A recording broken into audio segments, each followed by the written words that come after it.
I'll pass. Okay, and we are live. It's the Representation Station, Monday, June 29th. It's 6 p.m., 6:04. We're a few minutes late. Apologies. I My wife is about to give birth, and I'm trying to get done so many things, and it's incredible how much you realize you need to get done right before you have a child, or at least I have. And uncapping the house happens to be one of those things. So, welcome to the show where we discuss all things through the lens of representation and the need to uncap our house. I'm a red-blooded Republican, joined by Roger, who is Left, a left, purple-blooded independent. I'm going to call him left-leaning curmudgeon. a left-leaning curmudgeon. Um, I'm an attorney. He's a CPA. We both are professionals who represent clients. So we think we have a sense of what it takes to represent a person. And we think Congress is woefully uh, uh, out of step with those needs. And in And particular, I'll put a fine point on what you said earlier before we move into political representation. Yes, we represent clients. Often we come in behind another person who has previously represented the client. So we see the quality of representation yeah, amongst our peer group, and we're not impressed. I'm not impressed. yep. And so, well, I feel like that might be more true for CPAs. I feel like lawyers, you, people Yeah, don't that's true. switch. It's like when you get into a piece of litigation. I'm a litigator. When you get into a Right, piece of litigation, it's like you get a lawyer and you kind of stick with it. And if unless that lawyer dies, right, if you're dropping the lawyer, it's either because the client is crazy or the lawyer is terrible. right. And sometimes the lawyer is terrible, and I have stepped in those cases. But Often, it's not a cyclical need like accounting is. That's right? true. Exactly. Um, but often, I am cleaning up the lack of representation, right? So, a lot of people, like I have business clients who, you know, I operate in Montana, and Wyoming. A lot of people are just like, I don't need a lawyer. I'm just going to go do it, and they just go do it, and then it's like, America. cool. Well, I didn't think about that. Well, sir, can you come fix this for me? It's like, well, yeah, I guess so. Um, it's just representation is it's a specialized set of information that person representing you can provide. Roger provides accounting advice. I provide legal advice, and your elected representatives should provide you advice about what is feasible. Right? What's feasible in the political environment? What can we get done? And what's really going on? What are the facts on the ground? We're in a day and age where facts are kind of a slippery thing.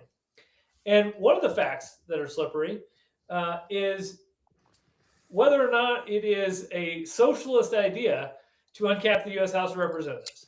And let me start off by saying it most certainly is not. Absolutely not. It has nothing to do with our economic means of production or who owns Correct. the economic means of production. What it has to do with is in the government, whether they own the means of production or not, do you get a say in the House of Representatives? Right now, you don't have a say. As an average Joe, you don't have a say. Sorry to say it. It's true. It is what it is. That would be true if capitalists continue to run America or if socialists take over. Doesn't matter. In either case, actually, you would benefit from an uncapped house. Now, me personally, I want nothing to do with socialist ideologies running roughshod over our capitalist way of life. Now, we already have some social policies like Social Security, it's in the name. And it's not like the Republicans are clamoring to get rid of Social Security because they know they wouldn't get reelected if they did. We already live in this kind of hybrid state. However, personally, I don't think the government's very good at doing things. I think Roger might disagree with that. He may say, the government's good at doing something. It's good at regulating certain industries, like the manufacture of, say, airplanes. However, we have different ideas on the lines. where we draw that line. That's fine. In either case, actually, the beauty. I mean, I've said this a bunch of times. The common thread between the individual and the community, right? So individualism and the communistic ideas that are embedded in socialism, the community, is representation. Because in both situations, you need some form of government to provide a collective defense, to build roads, to provide basic necessities, fire trucks, etc. And in those situations, you need representation. So the fundamental unit of account, as between these diametrically opposed economic systems, is representation. And so Mike Johnson gets up on the stage and he laughs at the DSA and their platform, and he rattles off increasing the size of the House as though it's some crazy left-wing idea. Mike Johnson, you should be effing ashamed. That is such BS. You know better. I know you know better because I've been in your office and I've talked to your staffers, and I know that you know about uncapping the House, and I know that you know that this is what your constituents want and need, and yet you still stand up there and lie. And Okay? you also know he's beyond shame. You say he should be ashamed of himself. I say it's not possible. Well, he's allegedly a Bible-believing Christian. Yeah. I think it's fundamentally incompatible with his current job. There is what he got up there and did and said. I haven't been that pissed in, a long time. And Trump has done some crazy things, but for Mike Johnson, who is supposed to be the leader of our House of Representatives, to get up there and put the concept of socialism in the same derogatory bucket as uncapping the House is just complete and utter hogwash. And what it is it's a psychological manipulation tactic. He's priming his base to hate it. You think? Isn't that that's been going on in the Republican Party for some time now? I'm glad you're seeing this, but it's both sides. Okay, here we go with both sides. Well, right. Yeah. You don't see the Democratic Party championing uncapping the House. You see a fringe element of the Democratic Party championing uncapping the House. I will also note they don't actually say they want to uncap the House. They just say they want to expand the number of seats in the House. They don't say it should continue. So it's actually unclear on their platform if they support uncapping the House or just expanding the number of seats such that it would benefit the Democratic control. And because I think, if we only got a 100-member increase, I think there's an argument to be made that it might favor one party more than the other, as opposed to an increase of like 1,000. But I disagree. Okay, and that's fine. We don't have to, unless you want to. We don't have to get into that. No, I don't think it's a slam dunk that would benefit either party. Right? It would benefit the most populous states. Yes, that includes New York, Illinois, and California, but it also includes Texas, Florida, Georgia, North Carolina, Tennessee. Not Tennessee, Pennsylvania, Michigan, right? So it includes a lot of states that would benefit from having more representation. And yeah, there's a couple of those states we know which way they go, but the others, not so sure. Fair. Let me put it this way. If one party smashes this through, that party wins. I think the NCAP, because I think the people recognize, and I'm glad we agree about that.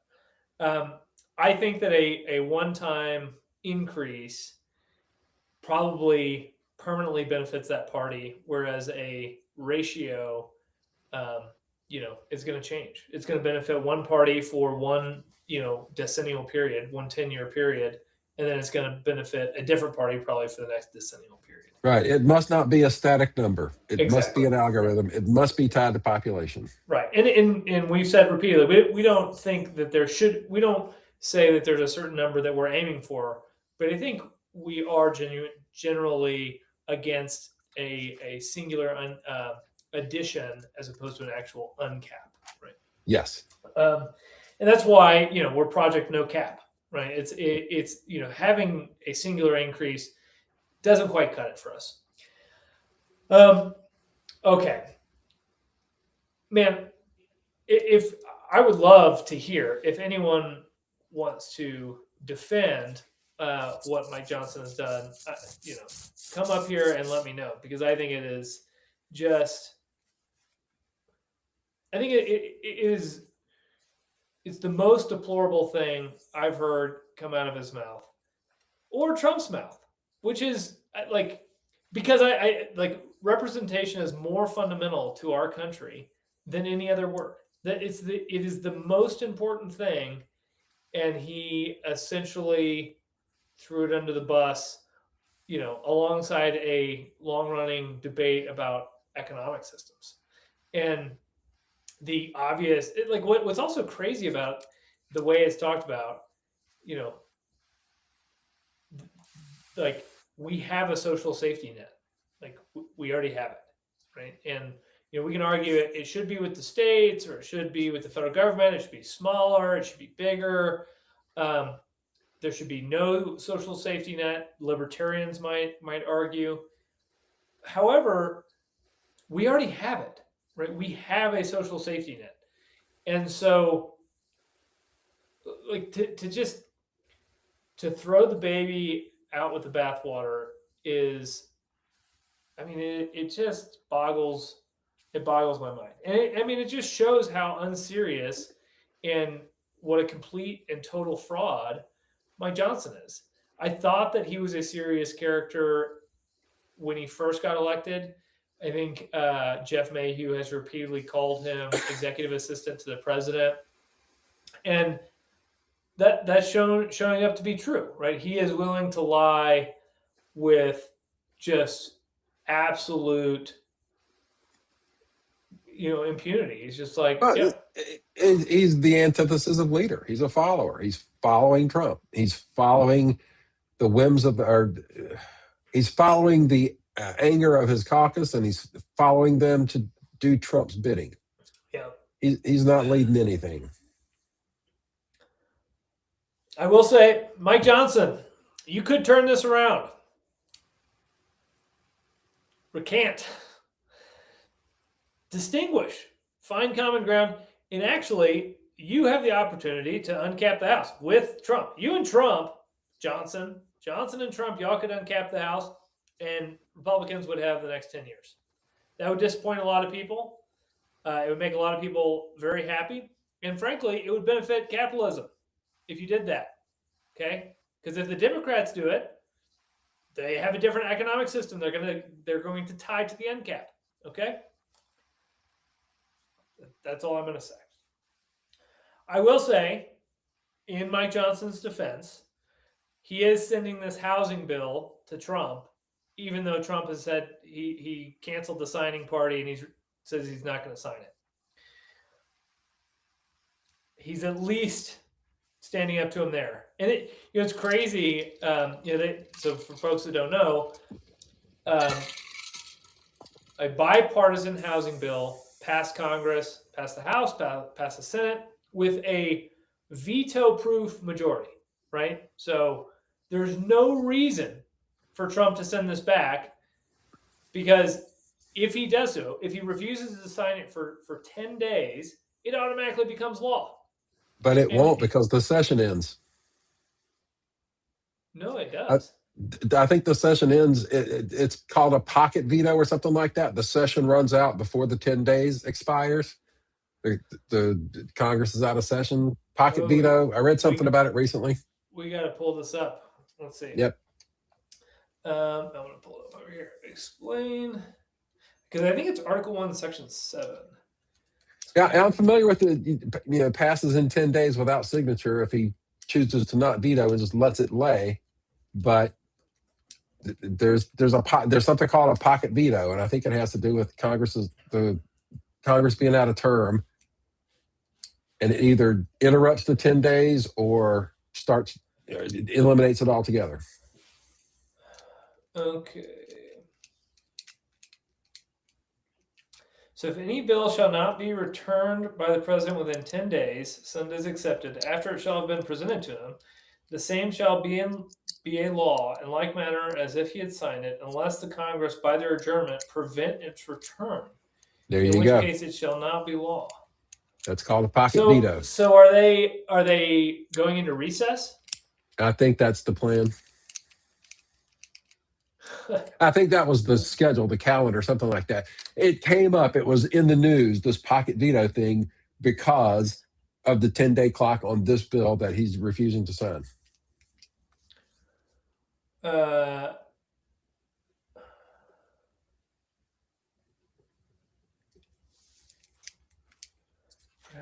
Okay.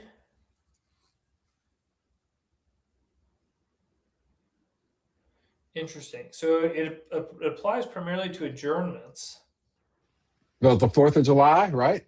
They're going to adjourn for that. It doesn't apply to brief recesses. Okay. Interesting. Anyway, it's another wrinkle in our wrinkly American system. Man, that's so interesting. Okay, so and that's what they call a pocket veto, just FYI. Yeah, no, that's walk around with it in your pocket and let the Congress go to hell. So actually Johnson is doing his bidding, because what he should do is wait to send him the bill until after they're back from recess or adjournment. Yeah. Well, what's crazy, like I think Nancy Pelosi's on the record being like, I can't believe Trump is not signing this. Like this is a victory for Trump. Like this helps him in the midterms. This helps the Republicans in the midterms, and he's not signing this, and he's just shooting himself in the foot. And what's interesting though is he is kind of using the veto power to try to force the SAVE Act, which is I mean, I have repeatedly said the president could use their veto power to force Congress to uncap the House. So really, because he can't force them to pass the SAVE Act, apparently. Yeah. Well, I mean, I think there's this ongoing debate going on in the Republican Party. I think John Cornyn saying it's dead. Leader Thune saying it's dead, Barrasso saying it's dead, but Trump is just like, nope, it's not dead. And there's other people within the Republican Party that are like, no, it's not dead. Why would you stop fighting for something that you've promised to the American people, sort of thing? And there is because it's wildly unpopular. That's why they would stop. Well, right. I mean, that is one potential reason why. But I also think the president can use his veto power to basically force Congress to act. Now, Congress could still act by a supermajority and veto-proof bills and not go into adjournment, right? So that they could force this over the 10-day periods. But it should be reserved for things of great national importance. And I think uncapping the House. And Trump's this swears this is the most important thing ever. The SAVE Act. You're not going to have a country anymore, or whatever bullshit line he uses. So he's fighting. He says this is it. This is the whole tomato right here. Yeah. I mean, I think it would have been, I think, an actual win if it was an uncapped bill with some sort of reasonable voter ID and dealing something along the lines of citizenship question on the census. Those three things, if those three things had made it into a single bill, one, I think you would have gotten some Democratic support, so it would actually pass. And two, I genuinely would revive this country. I think for better or worse, there has been, a lot of undocumented migration in this country, and it is something that riles up the Republican base. It is something that Republicans care about, have talked about, have campaigned on, and it's important to address in a serious way. And I don't think it really has been. I mean, the I'll call it asylum seeking, border crisis has been happening since I was working on the Hill, like 2015. This is pre-Trump one. I remember specifically being in, I think, Rayburn, and us getting this, this long presentation about like the number of border encounters and all the stuff, and like the data at that point went back a decade, and it's just this. Yes, it is a long-standing problem, and I think there's not been, I think, a real effort to tackle it, in part because we like inexpensive labor, and undocumented labor is inexpensive labor. I say we, I mean Republicans, and I think you will, I think, disagree with me here, but I think Republicans argue that Democrats signed on or continued to not have a solution because it led to a Hispanic vote, which often leans left. Or if they're undocumented, they don't get to vote at all, right? They get counted, but they don't get to vote, and that tends to be around population centers which do lean blue, so they get more reps. Right. Well, let me ask you this. Let me ask you this then: if the immigration situation gets the Republicans gets the right riled up, and it's been going on for so long, why is it no one's calling Trump out for spiking Lankford's bill, the Lankford bill that he had negotiated in, what was it, late 2023, in the run up to the election? Trump spiked it. He didn't want the solution. Now he doesn't want the solution to housing either. I'm sensing a pattern here. What do you think? Yeah, I know. I think you're right.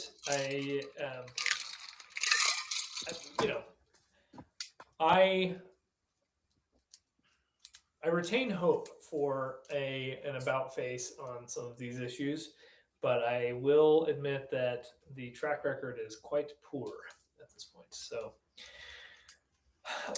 speaking of track records, the Supreme Court of the United States of America is now establishing a track record of handing the executive branch more power as to immigration and firing the heads of independent agencies, except for the Federal Reserve. Now, the latter two are interesting. So this was a twin set of cases that they released today, where I think it was the CFPB or one of the Financial Protection Bureau chiefs was fired by Trump and then reinstated, and the Supreme Court basically overturned this old case called Humphrey's Executor, my understanding. And now the heads of independent agencies can be fired at will without cause. Well, not just heads, right? Board members, whatever. Anyone. Basically, no one is free. No one is independent. No one is independent any longer. Except for the Federal Reserve, which I haven't read these two cases. I read a Financial Times article kind of comparing the two, and they interviewed some law professor, and his point was, well, whatever distinction they made may soon erode away into nothing. And because it was my understanding that Congress actually explicitly provided these protections in statute. Yes. Which is the same protections that are provided to the Federal Reserve Board. So it's unclear to me, like, what is the distinction, right? We know what the distinction is. We discussed it earlier. You know what it is. It's I don't know. Like the Federal Reserve is the special status entity that is untouchable. Well, the monkeying around with the Federal Reserve could likely negatively impact the justices' own retirement plans. That's the difference. Oh, okay. Yeah, I mean that's plausible. That's the only distinction I can see. I call bullshit on the whole thing. The whole thing stinks like yesterday's diapers. Uh-huh. It's gonna be. I'm interested to read the cases and see if I can find some intelligible principle that actually distinguishes them. Because that was my initial reaction. It's just like, okay, so the Federal Reserve is just like in the special class that is untouchable. Well, and, because the Federal Reserve was created right around the time that the House was capped, right? Yep. And there's a lot of speculation, that this may not have been in America's best interest. I have a friend that used to work for the Federal Reserve, who texted that within the Federal Reserve there was always a joke that the chair of the Federal Reserve actually is more powerful than the president. It's not a joke. Yeah, well, yeah, clearly. I mean, I think these twin Supreme Court cases kind of, I don't know, say that in spades, right? It's like, no, the Federal Reserve really is. Nobody gets to mess with the Federal Reserve. I guess Congress could pass a law, right, to mess with the Federal Reserve. That's really the only shot. Which, I am, I understand why.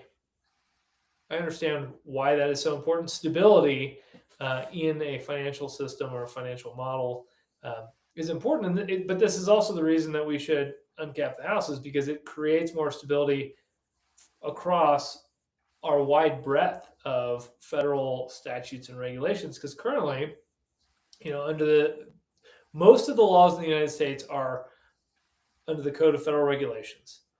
Well, a new president gets in, and now, because of this recent Supreme Court case, the president can fire anyone who he doesn't like who's passing regulations. Well, he can go in and say, "Dear, new chair of X agency, I want you to repeal all of these regulations, or I'm going to fire you if you don't." Right? And so, at one man's whim, most of the federal laws in the United States can evaporate in a relatively short period of time. Now, there may be like a notice and comment period, but they don't really have to listen to the notice. I mean, they can just do it. And the best part is, we've seen this movie before. We used to do this shit back in the day, right? Before, who was it? Harding? Harding? Set up civil, or no, no. Arthur, Chester A. Arthur set up the civil service. He largely did the work that we've been using. So we had all kinds FDR. of and FDR. So we had problems that were so bad with doing it the way we apparently we're thinking of doing it now, that we came up with this elaborate system to get away from that. Yeah. And we've had this for all this time, and it's worked pretty well. Speaking of stability, right? That's kind of important in the federal government of the United States of America. It's been pretty stable. And now we're going to scrap all that so it can be overturned at the will of the new president. What could go wrong? Right. Well, especially if you don't have a House that is actually responsive to the people, but instead is only responsive to the parties and the president. Correct. Things can go. I mean, things are going to go south mighty quick if we don't take our House back. I mean, that's right. The silver lining for me is, things often have to get worse before they get better. That's just the way it is. We are a reactionary people. We are less proactive than we would like to think we are. And so, things are going to get worse before they get better. And Trump is going to do crazier things and exert executive power in crazier ways before people wake up to the fact that we need a House of Representatives that truly can rein in a president. And, so the Supreme Court is, although it seems like they're just handing power to the executive, I think they're handing power to the executive to spur us to uncap the House.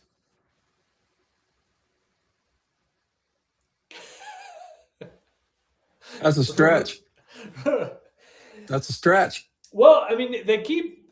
I think if you read kind of what the Supreme Court has done in the last decade, They have empowered the executive branch. They've empowered the president to do executive branch things, but they've disempowered the bureaucracy to do legislative type things. And when you read those things together, I mean, to me, that is sending a message, right? Like the executive branch needs to do executive branch things, and the legislature needs to do legislative things. And I don't think they can come out and write, or they could, but they have not. Dear Congress, uncap the U.S. House of Representatives to make it more responsive and provide better oversight and the ability to actually review and rescind unnecessary regulations.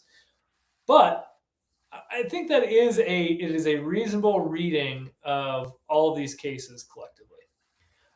And so to the folks on the left who may be listening, don't be too downtrodden about the Supreme Court. They take a much longer term view than one case, right? They're looking, I think, at a bigger picture, at a longer timeline. Often they're citing cases, that go back to the founding and continue through today. And so, I don't know. I think the Supreme Court is not now the federal one, the Fed case, that might be Roberts exercising his secret privileges. And some of that, like anytime you see a big Roberts decision, that one's 5-4. And anytime you see a Roberts decision, I'm a little bit skeptical because the Chief Justice of the Supreme Court certainly is right. I mean, he is.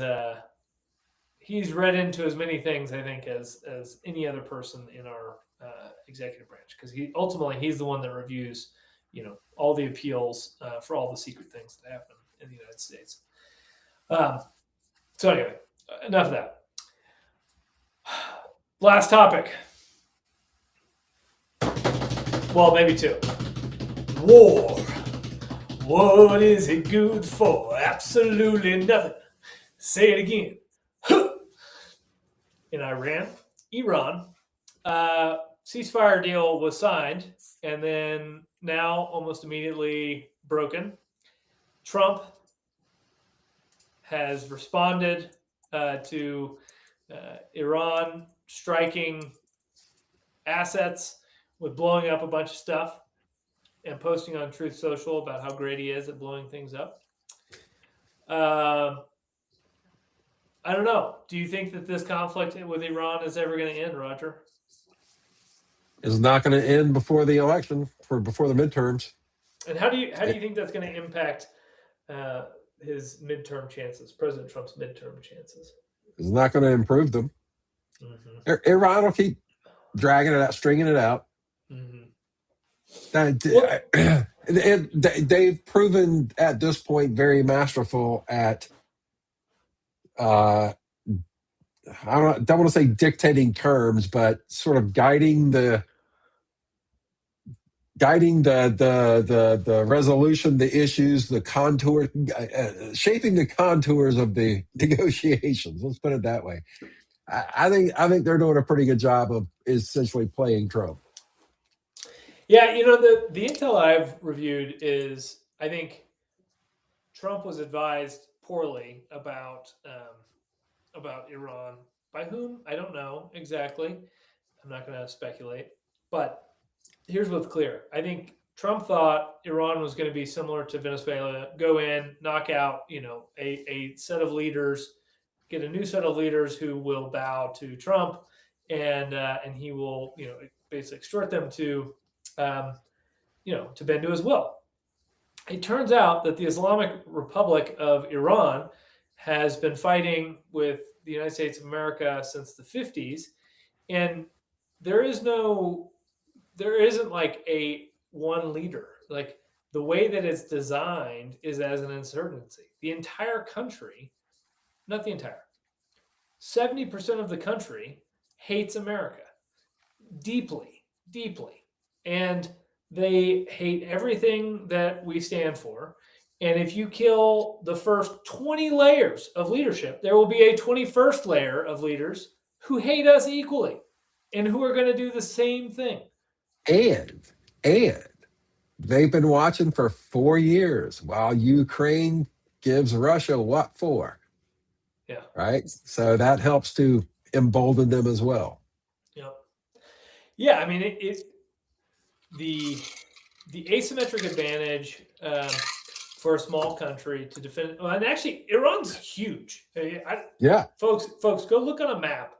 Iran is, I think it's bigger than the state of Texas, right? I mean, it's bigger than Poland. Something like that. It is. I want to say it's roughly Alaska. Yeah. I'll take a look. Iran is not a small country. Let me just put it that way. This is not. It's much bigger than Pakistan, bigger than Iraq. Yeah, it's a big country. Storied history, and I encourage everyone to go read Daniel Yergin's The Prize. It's about why the UK wound up there, why we've been there. It's about oil, right? We've been there for oil, and Iran they're very smart people. They've also been indoctrinated now for multiple generations in a very dangerous version of the Islamic faith, and so they very much don't like us, and they are pretty dogged about that. It's been happening for multiple generations, and that is supported by a theocratic indoctrination of till death do we part, essentially. And so I just, even if Trump signs an agreement with, say, one layer of leaders, like, does that one layer of leaders have control of all the rockets and drones in Iran? Well, no, because Iran, although it's a functioning country, you've just bombed it to heck. And so, somebody else gets a hold of some drones and they can inflict quite a lot of damage on, a tanker ship, right? That's worth $30 million and carrying $17 million worth of oil, and it takes 1 or 2 drones to set that thing on fire.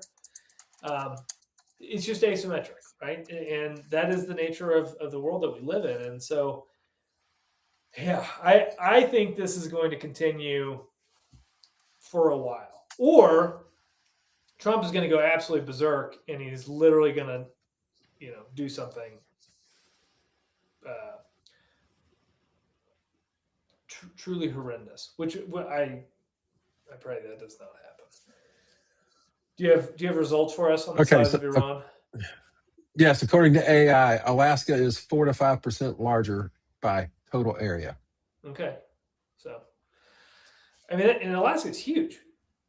Yeah, Alaska is huge.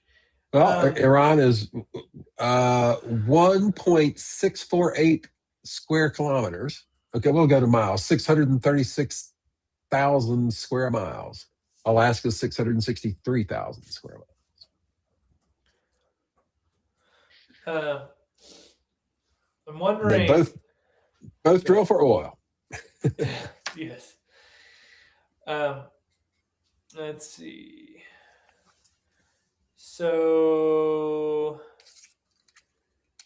Yeah, I don't know how. Iran is bigger than Germany, the United Kingdom, or at least the England and Scotland, Italy, and Poland. Okay, each of those, right? So Iran is bigger than Poland, bigger than Germany, right? Yep. That's wild. Bigger than Italy. And Iran is facing some challenges. Well, they have challenges anyway. The country is very mountainous, right? Yep. There's not a lot of arable land there to start with. It's obviously that part of the world is arid, but they also is very mountainous. That is an advantage right now up against the Strait of Hormuz to have those cliffs, but still it's very mountainous. It's very difficult to get around nationwide. Yeah. And right now they've at the tail end of a severe water shortage. It's been going on for years. They are actively in the planning stages to move the capital from Tehran to some other place where there's water. So, and this was related to some. I mean, this long running dispute with Israel. It has to do with water, and Israel has there's a well, I won't go too far down this thread because I don't know enough about it. But my understanding is part of this long running water supply has to do with efforts between competing countries about water that runs across borders. And so, like, I mean, the example that I think of is so in a bunch of water in Colorado comes from the state of Wyoming. Well, because we live within the United States, there's like interstate compacts, and if there's a dispute, they take it to court, blah blah blah. But if you're dealing with different sovereign nations, they can also end up fighting each other. And as we know, in that region, there's been a lot of conflict. And water is very precious there. I have a backstory about that but I won't get into it right now. How precious water is in the Middle East. Oh, well, tell us what do you got? Okay, in my past I worked for a company in Colorado. They don't exist anymore. The company was Storage Technology Corporation. Storage Tech was a brand name. It was enterprise class information storage and retrieval devices, right? High tech computer manufacturing. Company was founded by 4 people, one of whom was a Palestinian named Jesse Iwida. Right? Okay. He was Palestinian American. I don't know if he was born here or whatever, but his ethnicity was Palestinian. And there was another in the group of founders. Anyway, in the company bylaws, right, they had written in there for whatever reason back in the day when they founded it, that it was a class 3 offense or class 2 offense or whatever. It's a serious offense to kill a Canada goose on the campus at Storage Tech. This was in Colorado. We had a lot of Canada geese. The poop was everywhere. If you know, you know. It's a real thing. But we're not allowed to do any harm to those animals. Well, most of us didn't know about this. Who reads the bylaws of the publicly traded company they work for? But my supervisor was on her way home from work one night, and she hit one of the damn things with her car, and she knew about this.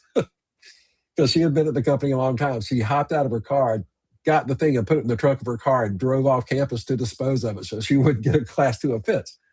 The reason they wrote this thing in there is because having waterfowl on your property in the Middle East is a big deal because that means you have water. It is like the most precious thing you could ever imagine to have waterfowl on your property. So they made it a company offense, punishable by whatever. I don't recall the details to kill waterfowl on the campus of that company. Interesting. Yep.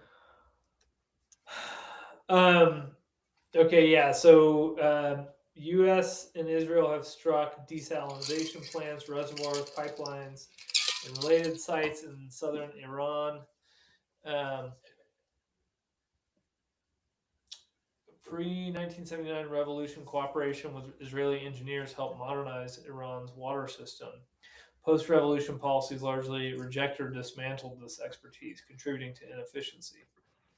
So basically, Israel tried to help out, but because Iran post-revolution hates America and Israel so much, they basically rejected our technology. Right. Polarization makes us all stupider and poorer. Go figure. That's amen. Roger, that was beautifully said. Polarization makes us all stupider and stupider. And that's STOOPID. Stupider. No E, just no E. Stupider. Oh man, ain't that the truth? I always think back. Social studies in elementary school, 3rd, 4th grade, you start learning about colonization and the specialization of labor and relative advantage and trading relationships and all that stuff. This is what our species has developed over all this time, and now we're all just turning our back on it. Cooperation is no good. Yeah, ridiculous. It is. It's kind of incredible how quickly it's all fallen apart. I blame COVID I mean, Trump also is to blame, but I really view Trump as a symptom more than a cause. Yeah, I think there is like, specialization is efficient, but there is some ways in which it's not resilient to giant bunglings, right? It's like trust is very fragile, right? and Yep. and so if the people are too stupid to understand how to do any of these things, and then the scientists just totally screw the pooch, it's pretty easy for people to just be like, well, I think I'm gonna believe Joe Bim Bob's uncle about what he said. It's just like that. It's. I'm sympathetic to it, because it's like, when you lose trust, where do you turn for information? Your Well, family, your Carl Sagan friends. wrote about this long ago, decades ago. Carl Sagan wrote about pseudoscience, right? Yeah, That's what's going on here. People are, and there's always been the charlatans in all societies, not just ours. yeah, But we're victims of our own success. People have too much leisure time, and they indulge in conspiracy theories and read those rags at the grocery store checkout after a childhood of poor education at underfunded rural school, or homeschool, or some private school that did not actually do that good a job. You layer all this stuff on top of it. That's how we got here, babe. Well, yeah, but then you layer Epstein, and then you layer, Fauci. I think, clearly misdirecting the people about the lab leak origin story, right? And I think about the lab leak origin story being how I remember vividly in my mind finding out that there was a Wuhan Institute of Virology. It was the Jon Stewart piece, right? He was on Conan, and he's just like, it's a great piece if anyone hasn't seen it. And it's just like common sense, guys. It's like they were studying novel coronaviruses there. It doesn't matter who funded it, who paid for it. They were studying this stuff at this lab, and why was this this other theory just forced down our throats? And it's like, if you said, oh, maybe it came from a lab, it was like, oh, you are a social pariah. I mean, that's the type of stuff where you screw it up and you lose everyone, or you lose half the country. You lose a portion of the country that is just like, well, I guess I'm going to believe my brother. And again, Well, I don't blame those folks. But the question is, like, how do we rebuild trust? And the answer is in the House of uncap the house. Representatives. Yeah. But people demand a cut and dry answer. It's like they never progressed past science class in high school, where an authority figure stood in the classroom and explained how things are, and so they think that's science, right? They don't understand Yeah. that it evolves. And then you have public officials who aren't willing to say, we don't know the answer yet, Exactly. right? And that's it, what we it might needed. it could be a lab leak. It could be zoonotic spillover. What There was a third thing, I think. There are things we're trying to get to the bottom of it, but we can't flip a switch and turn over the page and read the answer. This takes work, and Well, people don't want to hear that. and also it's like it didn't even flipping matter. Like, it doesn't matter if it came from a lab or from a Agreed. wet market. That has no impact really on our response. It's the cover up. It's always the cover up. Well, it's just like, I mean, like, what a dumb thing to be so fervent about, right? Like, because it was, the officials were just like, absolutely not a lab leak. And it's like, what, why is, like, I understand, like, being maybe dogged about, like, our response, right? Like, we really want the general populace to take a novel vaccine because we think that this is the best potential outcome, right? Like, that I understand, because compliance in that situation is important. But the source, the origin of this, just doesn't make any sense, unless, like, I mean, this is just my me trying to logic. It's like inductive reasoning. It's like, well, I guess if people thought it was a lab leak, they might think it was intentional, and then they may not trust the vaccine, so they're not going to take the vaccine. And so these companies aren't going to make billions of dollars. Maybe, but like again, it's just like why be so dogged about something that actually shouldn't have a material impact on the response, right? It shouldn't have a material impact on the response, unless they're like I don't know, doing some sort of game theory, or they've got run some sort of tests on the impact of that information. But I certainly think it has done lasting damage to, and I object to the science. Science is it's a method of understanding the world.